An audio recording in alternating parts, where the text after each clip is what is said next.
জননেতা দিলীপ সরকার মহোদয়ের ৬০তম মৃত্যুবার্ষিকী। মৃত্যু সবসময় বেদনাদায়ক, জন্মিলে মরিতে হবে, এই চিরন্তন সত্য তো আমরা স্বীকার করে আসছি।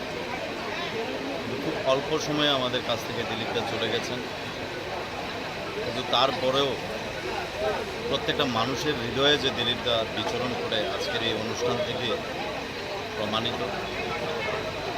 আজকে দিলীপদার এই ৬ষ্ঠ প্রয়াণ দিবসে আমরা বাদাঘাট মণ্ডলের পক্ষ থেকে ওনাকে শ্রদ্ধা নিবেদন করলাম এবং আজকের দিনটি রক্তদান শিবির এবং নারায়ণ সেবার মধ্যে দিয়ে আজকের এই দিনটি পালিত হবে।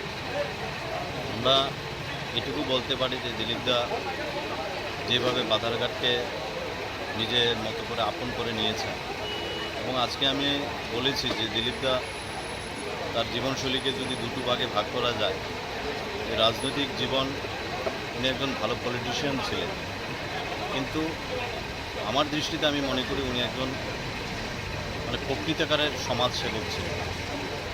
কারণ পলিটিশিয়ান হলে ওনার গতিবিধি একরকম থাকে, কিন্তু সমাজসেবক হলে ওনার গতিবিধি আরেক রকম থাকে। দিলীপদার কাছে দল মত নির্বিশেষে প্রত্যেকটা বাধারঘাটের জনগণ ছিল আপন, এবং তার জন্যে দিলীপদার মৃত্যুতে আমরা দেখেছি যে বাধারঘাটের হাজারো হাজারো মানুষের চোখ দিয়ে জল পড়েছিল। এটা জননেতা না হলে সম্ভব না। এটা মানুষের মৃত্যুর পরেই তার প্যারামিটার দিয়ে তার জীবনশৈলীকে মাপা যায়। সেই মৃত্যুর দিনেই আমরা বুঝে গিয়েছিলাম যে দিলীপদার এই বাধারঘাটের মানুষের জন্য কতটুকু আপন ছিল। এবং বাধারঘাট না, সারা ত্রিপুরা যে দিলীপদার মৃত্যু প্রচণ্ড আমাদেরকে খুব কষ্ট দিয়েছে। কিন্তু ওই আমরা যে বাগানে যখন প্রবেশ করি, বাগানে যখন সুন্দর ফুলটা থাকে, সেটাকে তুলে নেওয়ারই।